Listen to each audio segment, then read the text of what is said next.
From the studios in San Diego, California, this is Frank Fired Up here on the Mixed Up Sports Network. Here on this Thursday, it is the 11th day of August 2016.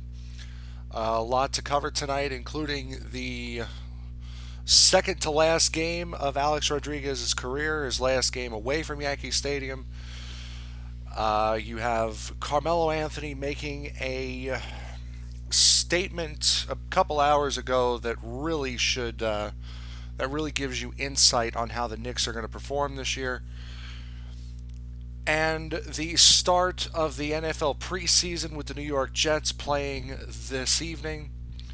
But we'll begin today with the New York Mets, who have done everything in their power to look as lifeless and as listless as you could possibly imagine a team looking.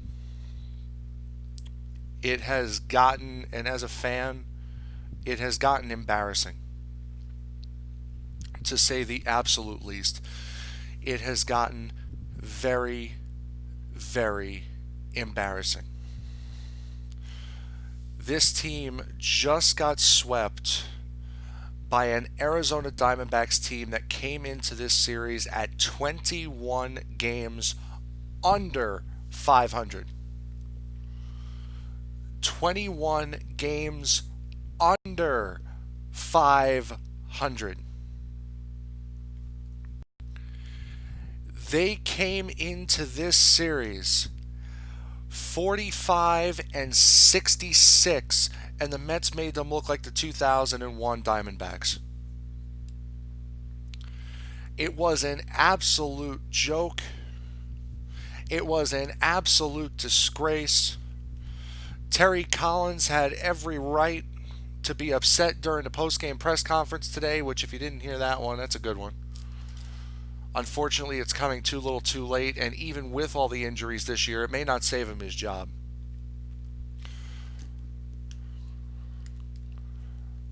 The Mets over these last two nights have gotten 11 hits. Arizona has had 23 in the last two games. Out hit 23-11.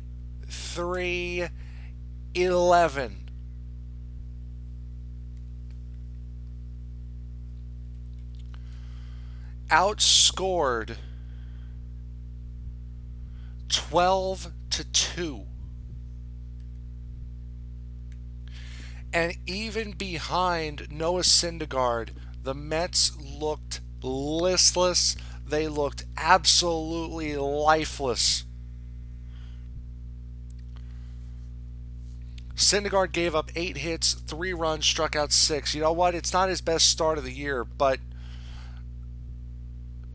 can you give the guy a little bit of support, please? And then Jonathan Nice, who we were outraged a week and a half ago when the Mets actually got him back, gives up 6 runs on 3 hits, walks 3 in an inning. Yeah, that was a great trade. Absolutely fantastic. I understand Antonio Bastardo's had a couple of home runs hit off of him by the Padres these last couple days, but I mean, I would rather have Bastardo than Jonathan Nice right now. At least Bastardo has a history of being decent.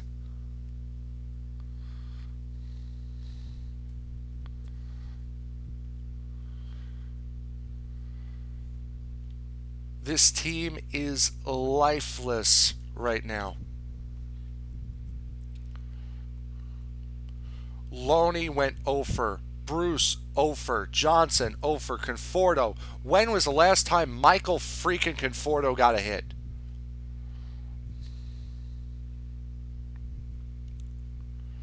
Curtis Granderson strikes out and leaves 2 on base in a pinch hit appearance on his day off.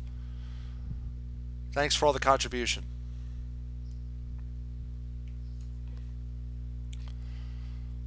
Mets left 12 runners on base. this afternoon. Arizona, to give the Mets a little bit of a break, Arizona left 16 runners on base, but they scored 9 runs. Mets left 12 runners on base, only got 5 hits.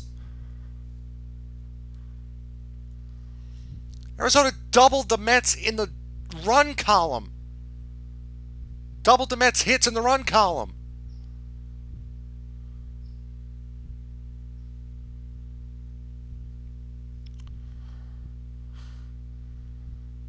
And you want to talk about an embarrassing team.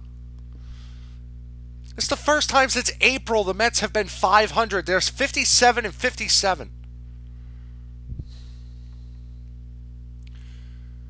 If I'd have told you back in March that in the middle of August that the Yankees would be a game over 500 and the Mets would be at 500, you'd have said, well, that's a great year for the Yankees. What the heck are the Mets doing?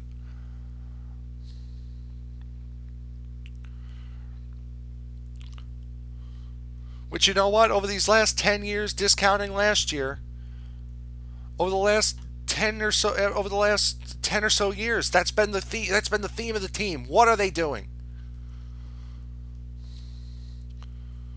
Whether it's meaningless trades, blowing division leads,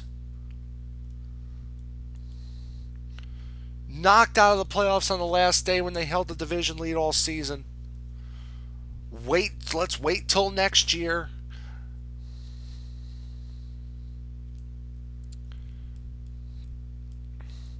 I said it once, I'll say it again. The injuries have plagued this team like no other.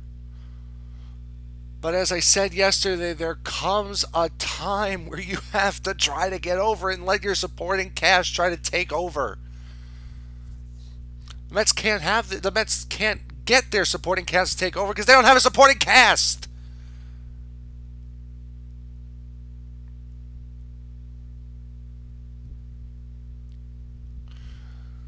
This team with the bat has been an embarrassment all season long. And if it doesn't come to a head after this series, when is it going to?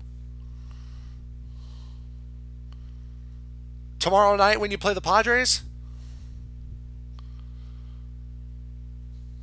Who have decimated you over the last couple of years?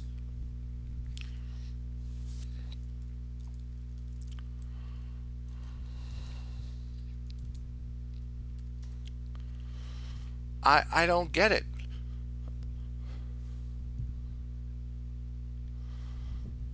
And like I said yesterday, it's this team. You were able to live with this team in April and May and even in the beginning of June, because even though they weren't hitting with runners on base, they were hitting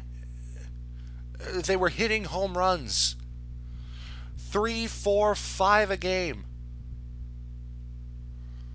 Now they're not even hitting home runs. And because they're not hitting home runs, their offense has completely stopped.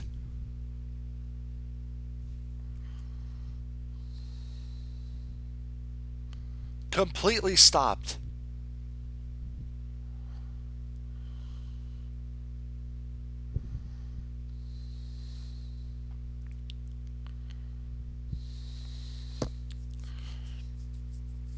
Let's take a look at the Mets against San Diego for a second. Let's go back to 2009.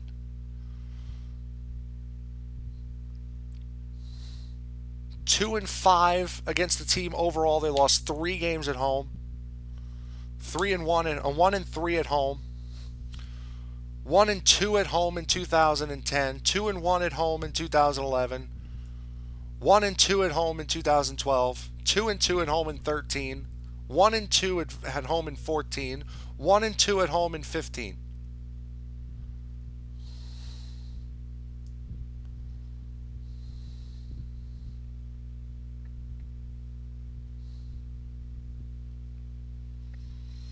Actually, pardon me, I read that wrong. That was my bad. That was the Mets in San Diego.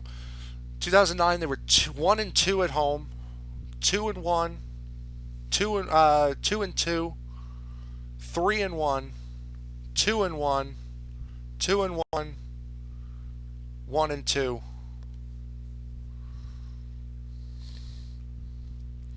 The Mets have not looked good against San Diego. And against this team, they have an overall record of 233 and 240.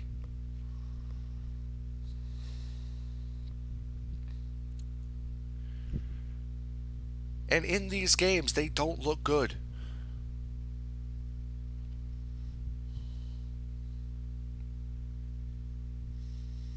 They really don't. And again, you can live with it because they're hitting. Again, you were able to live with it because they were hitting home runs. Now they're not hitting home runs, which means their entire offensive production has shut down.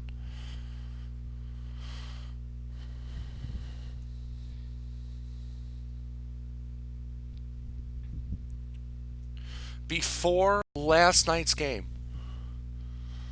they were batting 238 as a team, stone dead last in Major League Baseball. Stone dead last. After these last two games, now they're batting 236 as a team.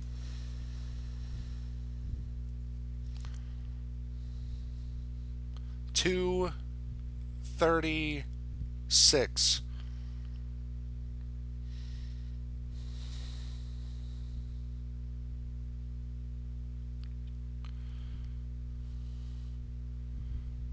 I don't get it. I really don't understand. If you guys can help me out here, I really don't understand how this team could be so bad at hitting. How a group of professional baseball players who get paid millions and millions of dollars to do this can't hit a ball with a stick.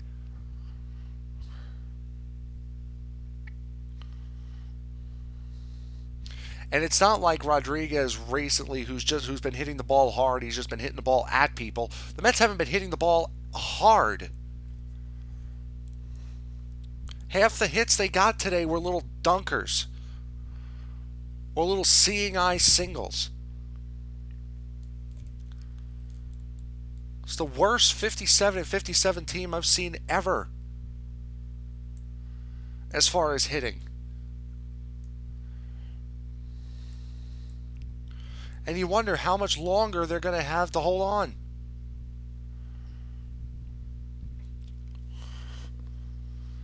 San Diego got shut out today. I guarantee you they unload on the Mets tomorrow night, partially because they have Logan Verrett pitching tomorrow night, or at least they should.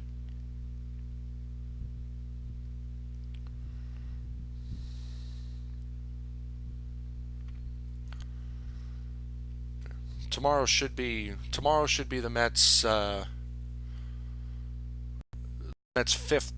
fifth rotation guy.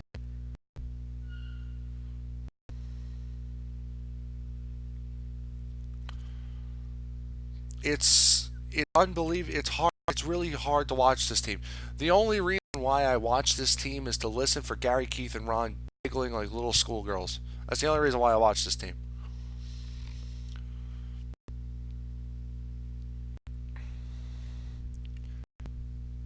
And I mean, when this team has been as bad as it has been this year, and when this team has been as bad as it has been, really from 2009 to 2013, these last couple of years they've turned around. But when they've been as bad as they have been recently, you know what?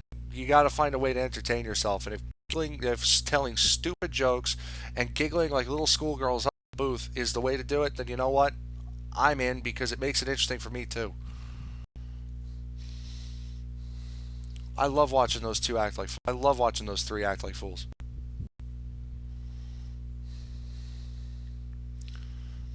Yeah, the Mets will throw Logan Verrett tomorrow. Guarantee you he gets lit up. Guarantee you he gets lit up.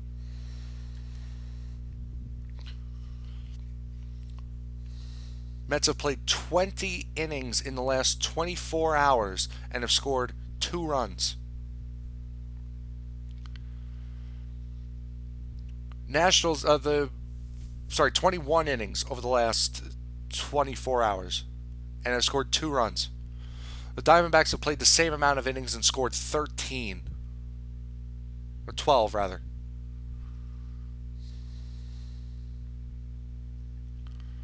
Are you kidding me? And Noah Syndergaard didn't have his best stuff today by any means. But still, it's just like Harvey his rookie year. Pitching out of his mind, you can't get the guy any run support. Like Jacob DeGrom earlier this year. Pitching out of his mind, you can't get him any run support. I mean, what is he supposed to do in that spot?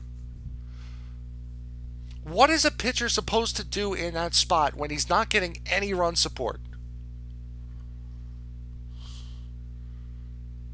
Just hope and pray Kelly Johnson hits one into the top of the Pepsi porch in the bottom of the ninth inning to save them for 5 seconds and give you a little glimmer of hope, even though you know what's going to happen.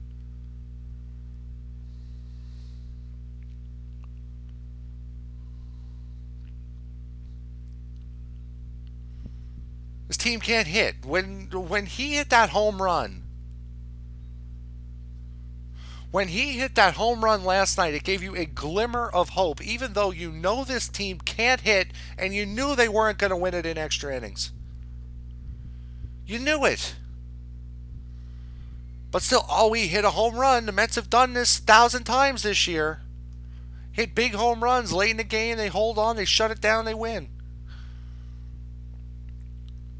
Yeah. Remember the last time the Mets hit a big home run?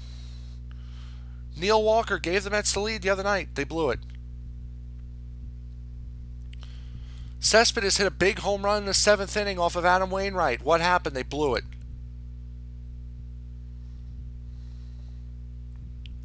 And can somebody please explain to me what happened on that freaking tag up play last night? With Bourne and Segura?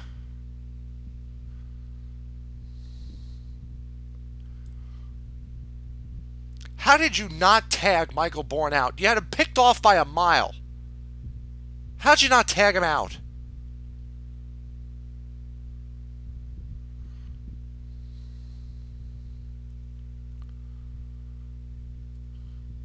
He runs near the edge of the baseline, which don't give me that he's out of the baseline garbage.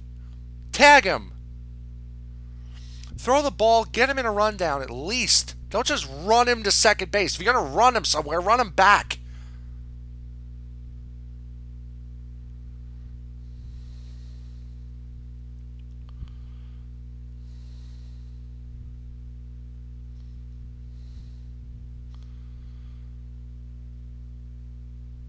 I mean, come on.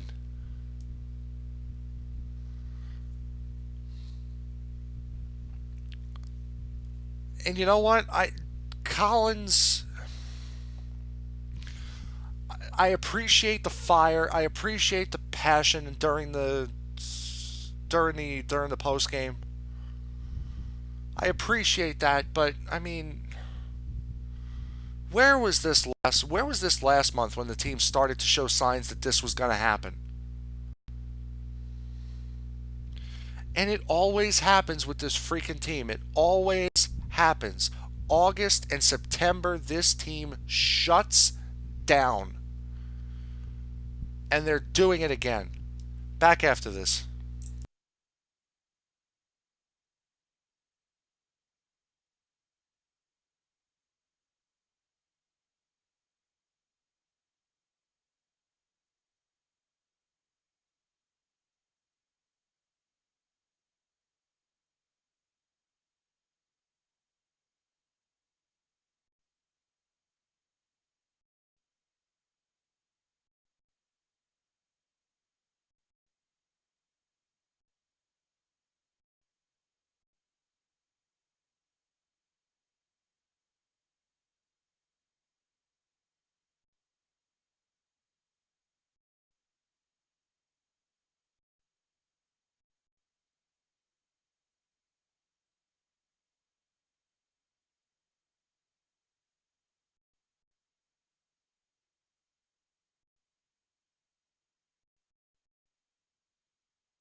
All right, we're back. You're listening to Frank Fired Up here on the Mixed Up Sports Network.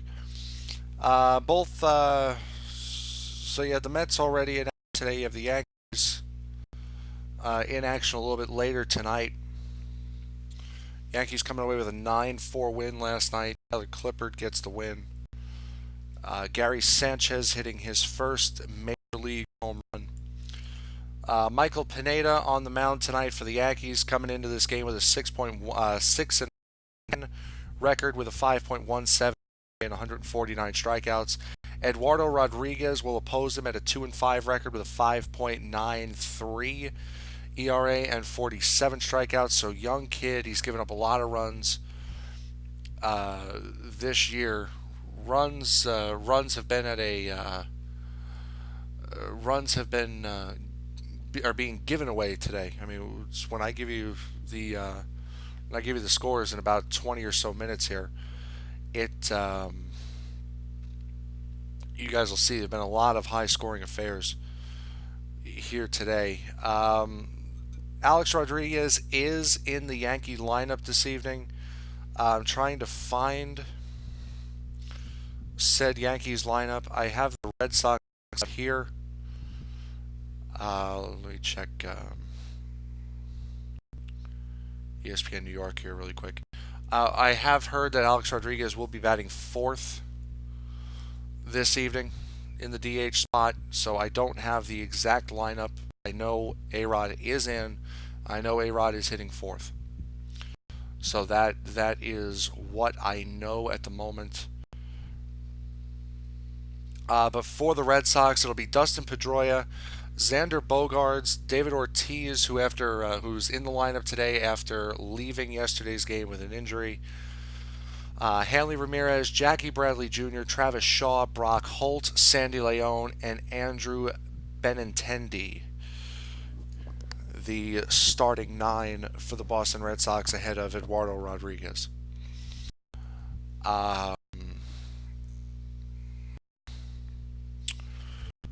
So far,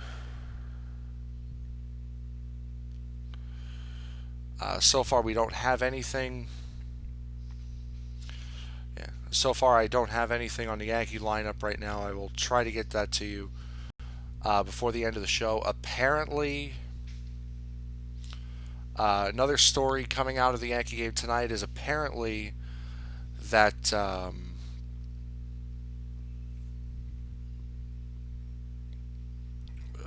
that Alex Rodriguez wanted to play third base these next 2 days, and Girardi said no. So that is so that's a thing right now. In his final days as a Yankee, Rodriguez joined joined the Michael Kay show. He said he wanted to play third base for these last couple games, and Girardi told him no. Which again, I stand by what Girardi said the other day, and he said my job is to win games, not go with a goodbye tour. So I agree with him completely. Ian Begley, is ESPN staff writer. He said one preliminary version of the NBA schedule, which is subject to change, had the Knicks opening their season at Cleveland and playing on Christmas Day. I believe in maybe about a half hour, so maybe about 15, 20 minutes or so, the NBA schedules will be released in 10 minutes. So we will know the NBA schedules before the end of the program. Also, you have the NFL starting tonight. But we'll talk about the NBA really quick. And we'll talk about the asinine comments that Carmelo Anthony made after becoming Team USA's all-time Olympic point scoring leader. Which should give you a lot of insight on not only how he is going to perform this year, but how the Knicks are going to perform this year as well. Carmelo Anthony said in an interview in Rio that he would, quote, be very happy walking away from the game with 3 gold medals and no NBA title. So I just want to let you. I want to give you a second to. I'll give you a second to digest that if you're a Knicks fan. I would be very happy walking away from the game, knowing that I've given the game everything I have, knowing that I played. I can look back on my career when it's over, and if I don't have an NBA championship, I have a great career.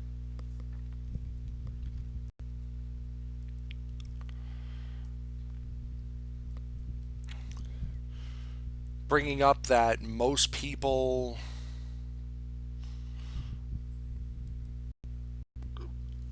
never get a chance to play for a gold. So you know what? Okay. Of course, because we play in the NBA, that's always the goal, to win an NBA championship. But every year there's a new champion, so you have an opportunity to compete for a championship every year. This is every 4 years.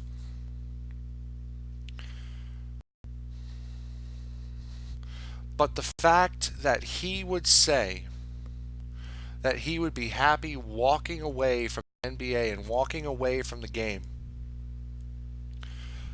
with 3 golds and no NBA championships just makes you think, what in the heck is he going to do this year?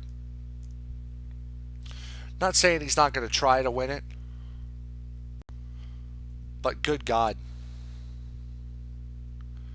If he's already saying, you know what, I'm good with no championships, then why is he on the team? I want a guy who's not content with not only no championships, is not content with one, who's not content with two as your superstar player. Yeah, I understand that's the goal, but you get to play for it every year. Yeah.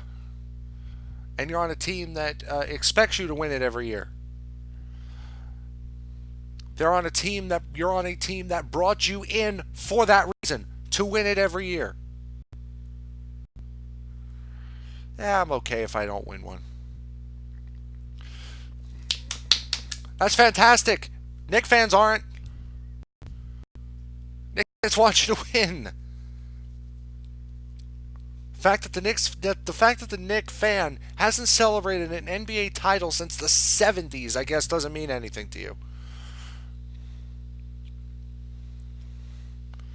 It's funny how last year he played. Oh, I'm loyal to the Knicks. I want to play for New York. I want to do this. I want to do that.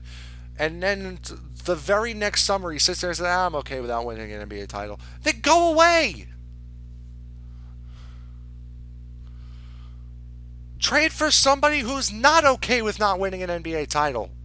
I don't care if he's won 5 gold medals. I don't care if he's won 20 like Michael Phelps.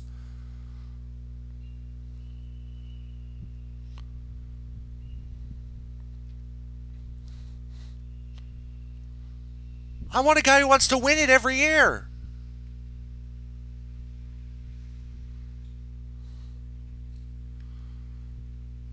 For a guy like Carmelo Anthony, who is the star player on this team, who is the superstar player on this team, to say I'm okay with no championships, you know what? The team isn't.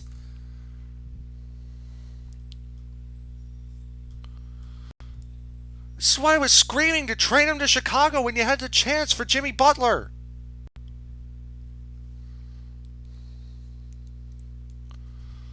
I was screaming since the trade deadline. Butler, Afflalo, and Galloway for Butler. For Anthony, Galloway, and Afflalo for Butler. Instead, what do I get? I get Derrick Rose, who can't stay on the floor for more than 10 games at a time, and Joakim Noah, who... Why bother?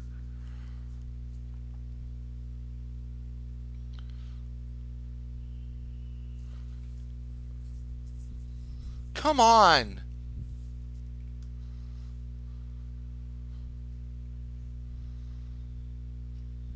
Like I need that on my team. Team hasn't won a championship since Phil Jackson was a player. And now here my superstar players say, you know what? Three golds is just as good as an NBA championship. No, it's not.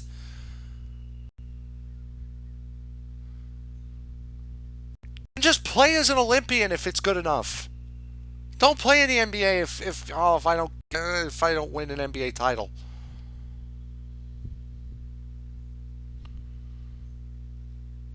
And don't play in the NBA. Play in the Olympics if gold medals are all you care about. Just be a sole Olympic athlete. For God's sakes, if you needed another omen that this season was going to be a disaster for the Knicks, I mean, come on.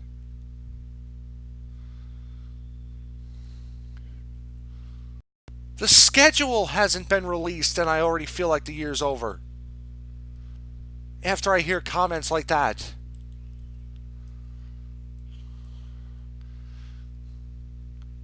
We're not even out of the summer, and I already feel like we're starting. This whole NBA season is going to mean nothing.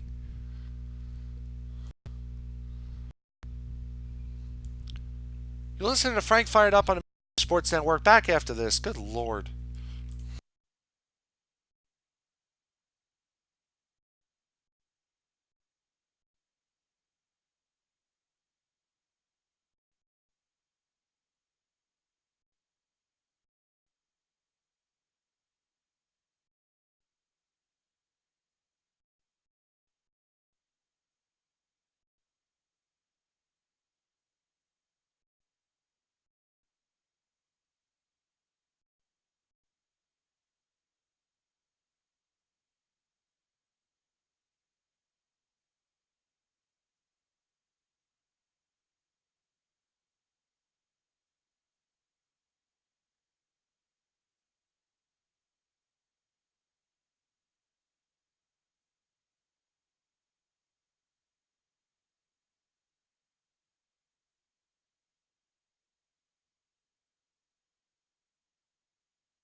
All right, we're back. Still no word on the Yankee lineup, but we did get this little tidbit here. As this will probably be the biggest rant day I've ever had between the Mets and Carmelo Anthony. But during that last segment, it was announced on Uninterrupted that LeBron James will sign a 3-year, $100 million contract with the Cleveland Cavaliers. We knew he was going to opt out of his contract. We knew he was going to re-sign with the Cleveland Cavaliers. Um, it was just about making it official, and it seems as though now he it seems as though now it is official. So 3 years, $100 million contract for Carmelo Anthony for LeBron James. Don't know if there's a opt out or a player or an option on that contract. All we know it is 3 years, $100 million with the Cleveland Cavaliers for LeBron James. So the team is not a surprise. We knew he was going to resign, just a matter of when and how much and for how long, and we just found out. So we go back to when we're about a week, you're about halfway through the Olympics now, and the U.S. holds a commanding lead not only in the medal count but in gold medals, bronze and silver medals, silver and bronze medals as well.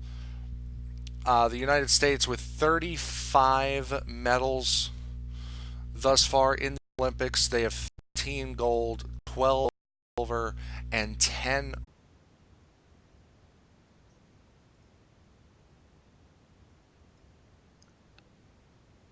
And welcome to TNT with Nick and Krusha on August 11th, 2016.